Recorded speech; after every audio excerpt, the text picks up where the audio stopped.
Hello and welcome to Sanctuary. I'm your host, Reverend Otis Moss III. Advent has always been a season and a time of hope. And for the past 20 years, the Family Empowerment Centers have been creating hope and opportunity for families in the Chicagoland area. Through after-school programs, English as a second language, and technology classes, safe spaces, food, clothing, and other basic needs, Family Empowerment Centers share the love of God for all people. Join us for an Advent journey to Family Empowerment Centers to experience hope and joy today on Sanctuary.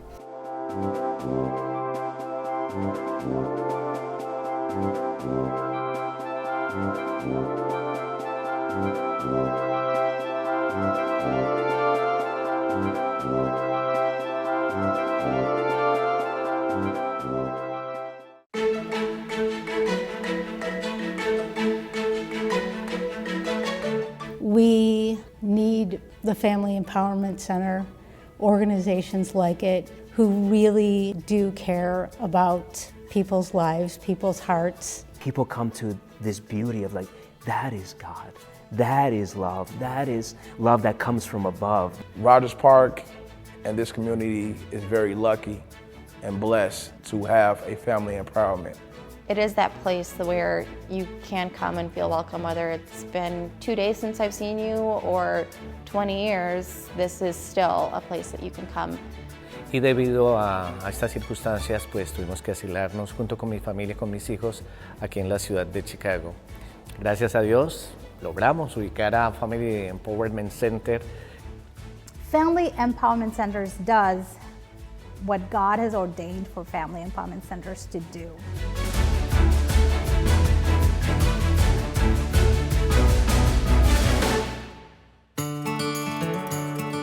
For 20 years, the Family Empowerment Centers have been creating hope and opportunity for families in Chicago as they experience the love of God in their lives. They have been doing this through after-school programs for children, English as a second language classes, technology skills, safe spaces, food, clothing, and basic home supplies, worship opportunities, friendship, fun, a listening ear, and hope. My name is Scott Enke, and I'm the Executive Director of Family Empowerment Centers. Family Empowerment Centers is an organization that has a desire to bring change to people's lives by creating hope for them, by creating opportunities for them to experience the love of God in their lives.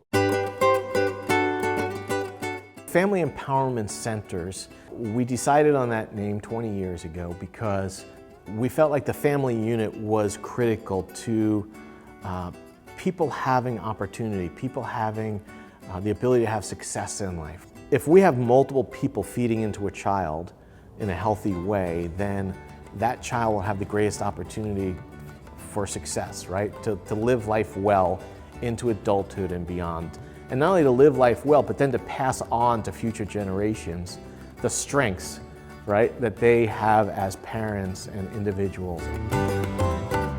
20 years ago when we came to Rogers Park, opportunity is probably what drew us to this community. It was a very diverse community, ethnically diverse, economically diverse, a lot of different subcultures. There's a college campus, Loyola University's in our community.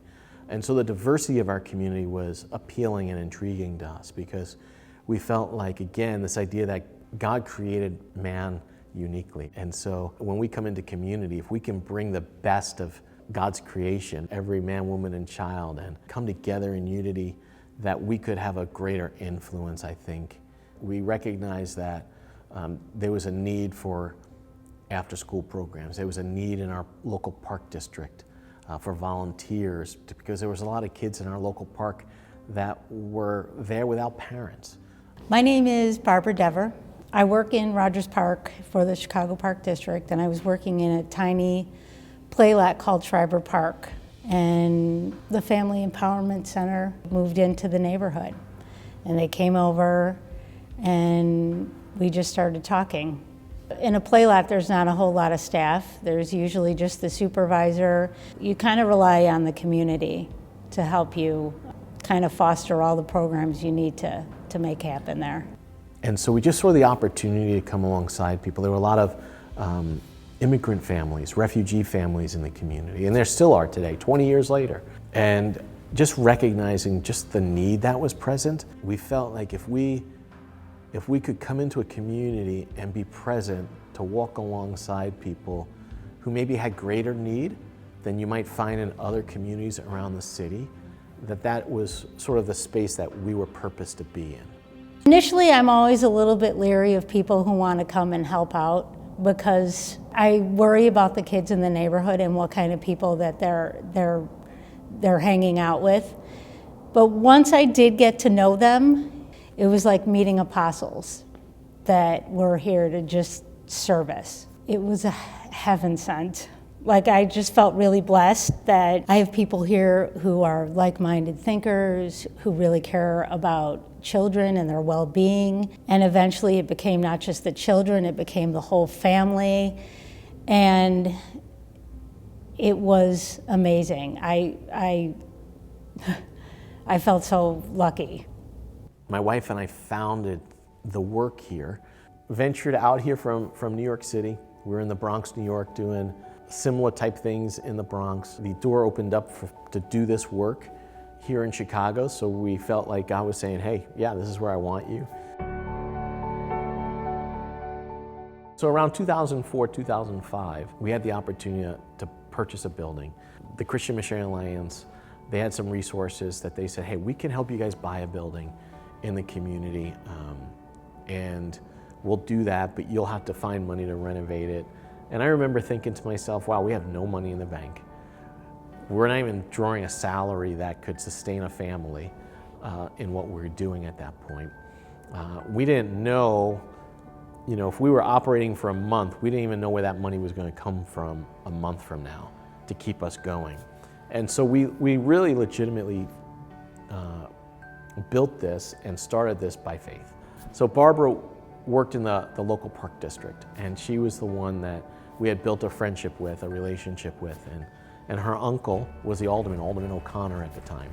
She was able to communicate to the alderman some genuine knowledge about who we were, what we were doing, the impact we were having, and so the Alderman O'Connor had given us his blessing at that point to get the building. We knew a gentleman, his name was Chuck Stolson Construction Company. He was able to give me an estimate on what the renovations would be for the space. And those renovations were about $420,000. And I thought, God, if you're in this, and we've already committed to the building, then you'll provide a way. Well, shortly after getting that estimate, somebody told me that I should take boat donations. And so we ventured down the road of accepting boat donations. That first year of doing boat donations, we generated over $300,000 in sales from donated boats. When we look back on the process of building out this space and launching this space and the programs, the actual cost to renovate this space after volunteer help and donations of supplies was about $140,000. We netted $140,000. Almost the exact amount we spent to renovate the building is what we netted off donated boats in that first year. And if you would have told me, Scott, you're going to be taking boat donations to fund the work that you're doing, that God has called you to, I would have said you're crazy. And, it's kind of amazing. When we started this work, we just had sort of this thought that, we're going to care for some people in the community, create some programming that meets some of their needs, to create some hope, and have some empowered opportunities and experiences to live life more to the full.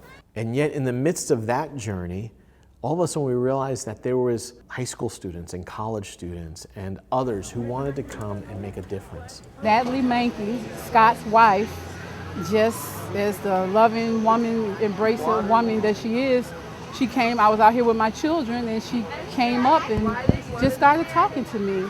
I felt as if I had known her all my life. And she just merely was stating, I see you with your children all the time, and she just embraced me. It's the diversity. It's a very community-based, family-oriented, anyone could fit here without feeling insecure or worrying about what their faith is or however they walk, because it's not only Christian-based, but it's so many other faith and walks of life here in Rogers Park that is mixed in the community. And we realized that we were getting all these interns from the local colleges to serve with us. And so we have, for instance, Moody Bible Institute, we get about 25 to 30 students a week that serve with us and help us run our programming here. So oftentimes we look at mission or we look at ministry through a certain lens, and we have to do it this way or that way. But we realized quite early on that the way we were caring for people and loving people, it doesn't fit the paradigm of what our normal society, our societal norms would expect, right? What's the return on investment, right? What's the ROI? Well, what's the outcome 20 years from now, right? What we do today, what's the outcome 20 years from now? Not what the outcome is tomorrow. And so we started to realize that we're in the long game. This isn't about what benefit can we have impact on, or what can we do that's going to benefit tomorrow, as much as what can we do that's going to benefit 10 years, 15, 20, 30 years down the road. My name is Mr. Clark, Calvin Clark, or Coach Clark. I'm a teacher at Sullivan High School. I teach entrepreneurship. And also I am a football coach at Sullivan High School. I've been coaching now going on 15 years. Sullivan High School is in Rogers Park neighborhood on the north side of Chicago. We have a lot of refugee students. 45 countries are represented and speak at our school. So when you say melting pot and all that other great things about diversity, ethnicity, culture, that's what Sullivan High School is. And that's what our football team looks like also.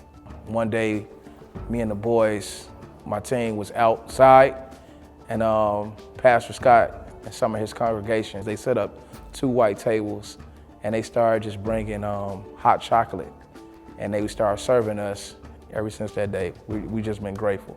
It just showed a lot of gratitude and appreciation of just the spirit that this church carry, and also what he embodies as the pastor and the leader of this ministry. Most of our boys, they come from a home of broken promises and disappointment. So to have a ministry like Pastor Scott and the rest of his congregation to always deliver, it shows a lot, and it brings a deeper connection and bond with the boys. Recently, I just lost a young man due to, he got shot. I really appreciate Family Empowerment for all the contributions and all the love, and just for everything it has done throughout the years.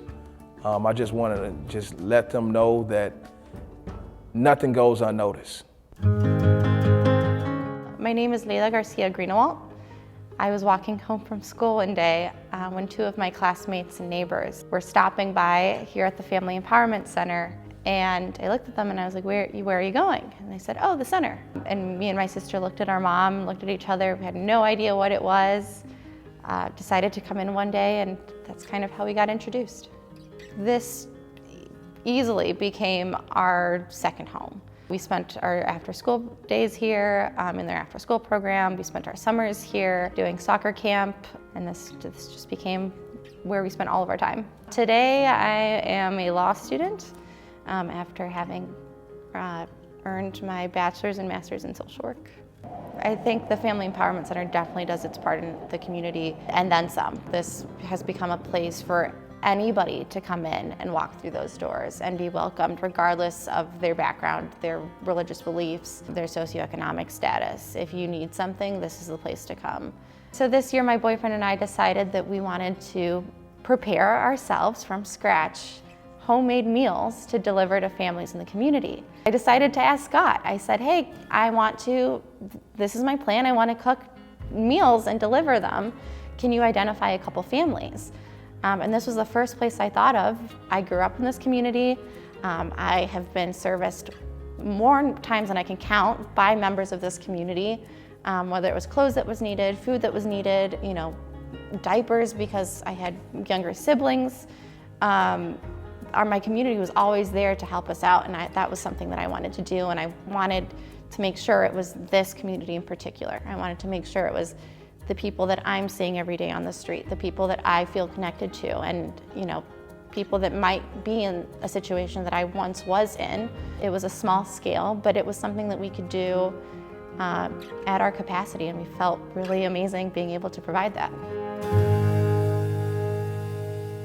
As God has called us, He is also faithful to provide the right people, the right gifting. So we have staff members that are musically inclined, people who love the arts, people who are detail-oriented, people who have a passion for breaking apart Scripture, but to make it understandable for the common person who hasn't gone to a seminary, but can be engaged with Scripture. So we have all these different giftings of what God has poured into our community through our staff team.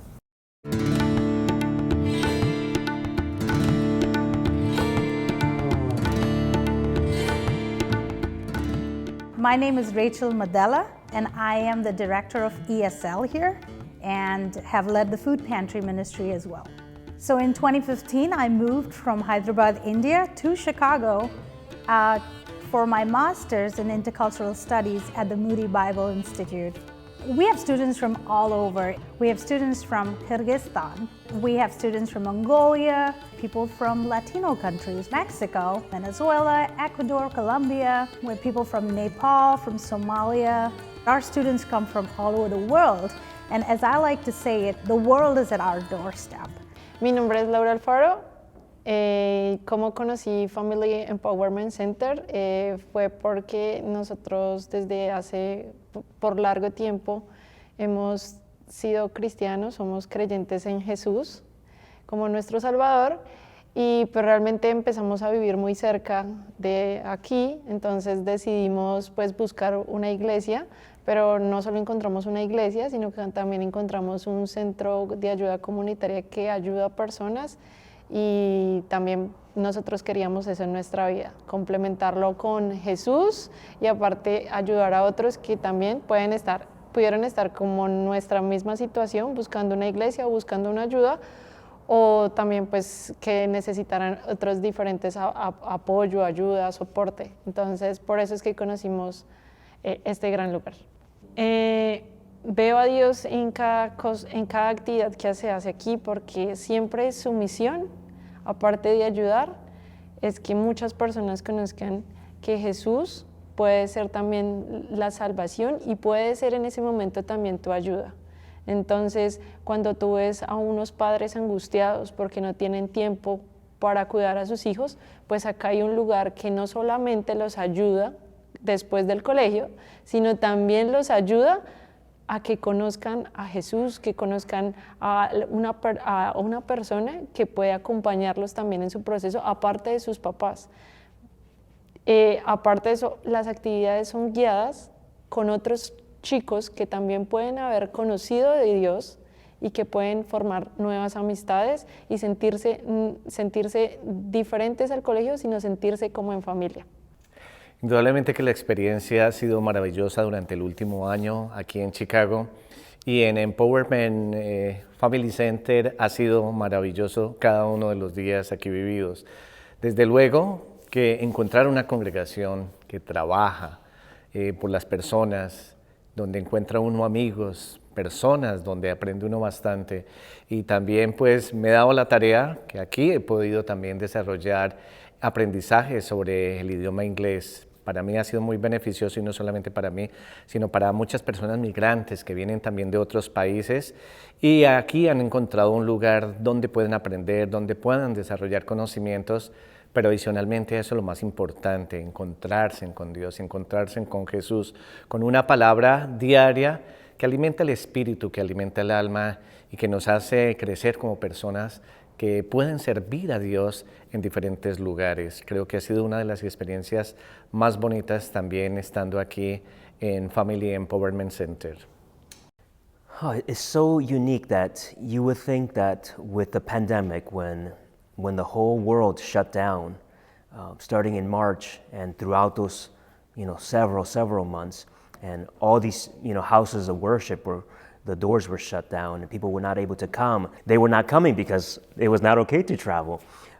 But in God's way, not highlighting family empowerment centers, but in God, He raised up leaders and we continue to do ministry. So in the summer of that year, we were still doing, creative ministry, but we were still caring for people. We were still loving on people. It's not like we just took a vacation and said, we'll be back next year. No, we were still tenderly loving on people, loving our neighbor.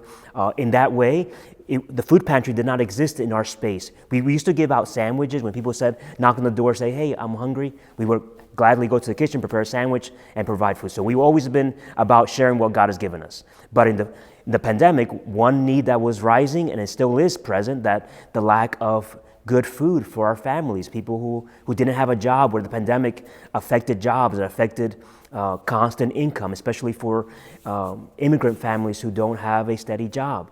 And so the food pantry ministry rose out of that need, and just the staff rallying around and saying, Lord, if we see a need, would you provide? And by different connections, different streams, we are able to become a hub for sustainable food in our community.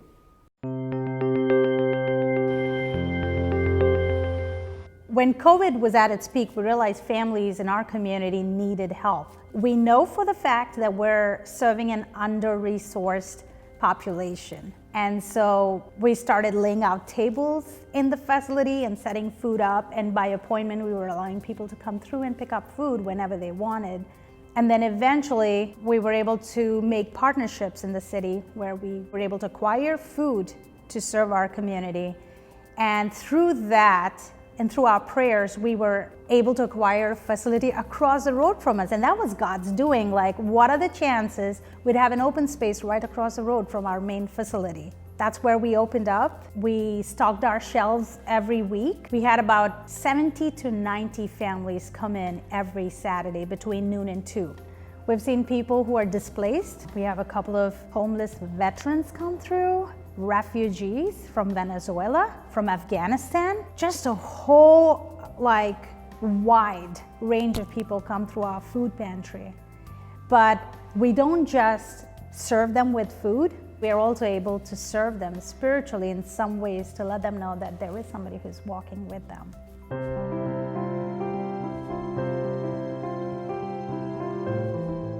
We didn't want to be just one location. We wanted to have multiple centers across the city of Chicago where we would not be a big, massive center where we have one building with 50,000 square foot space with 50 programs operating out of it, but that we would have, in essence, micro locations around the city where they might be a space like we have here in Rogers Park that is about 6,000 square feet, and we run after school program and ESL classes.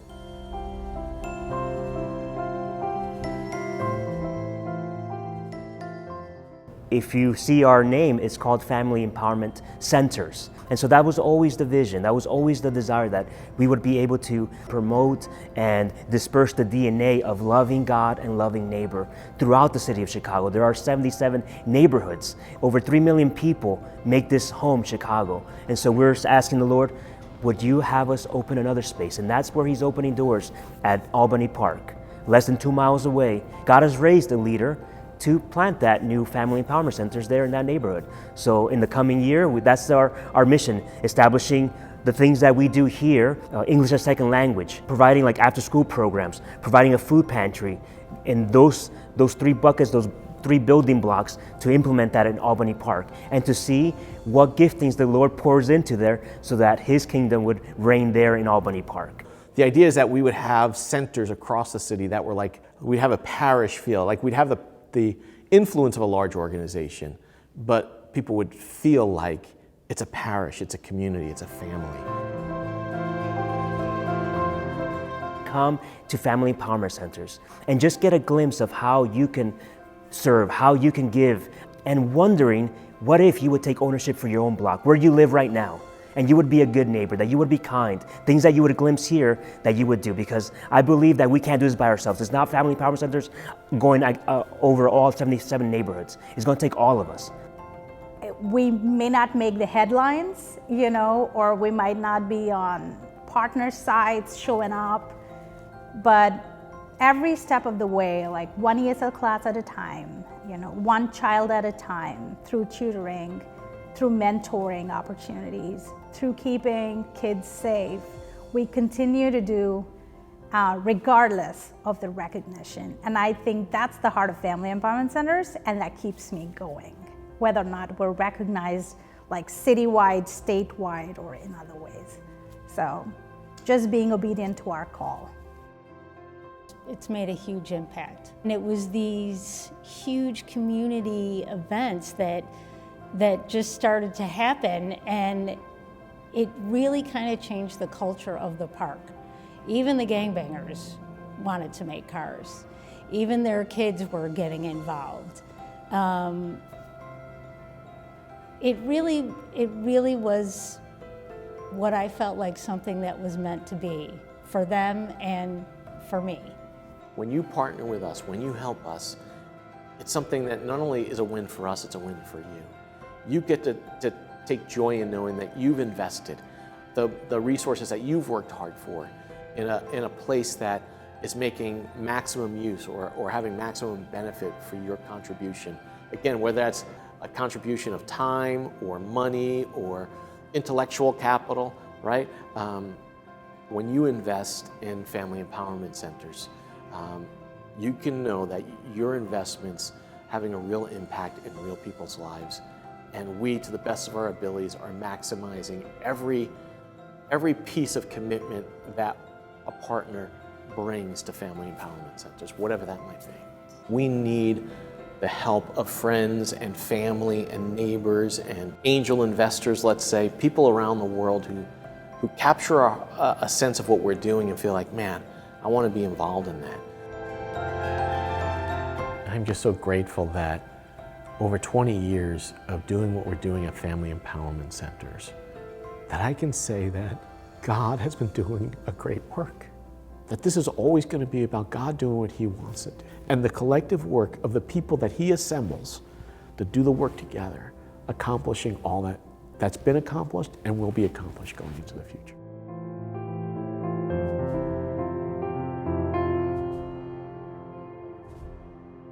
Thank you for allowing us to share stories of hope with you today. You can connect with Sanctuary via Twitter, email, Facebook, or YouTube. Or you can go to our website, gcbm.org. I'm Otis Moss for Sanctuary and the Greater Chicago Broadcast Ministries. Thank you for joining us this day, and may God bless you during this season.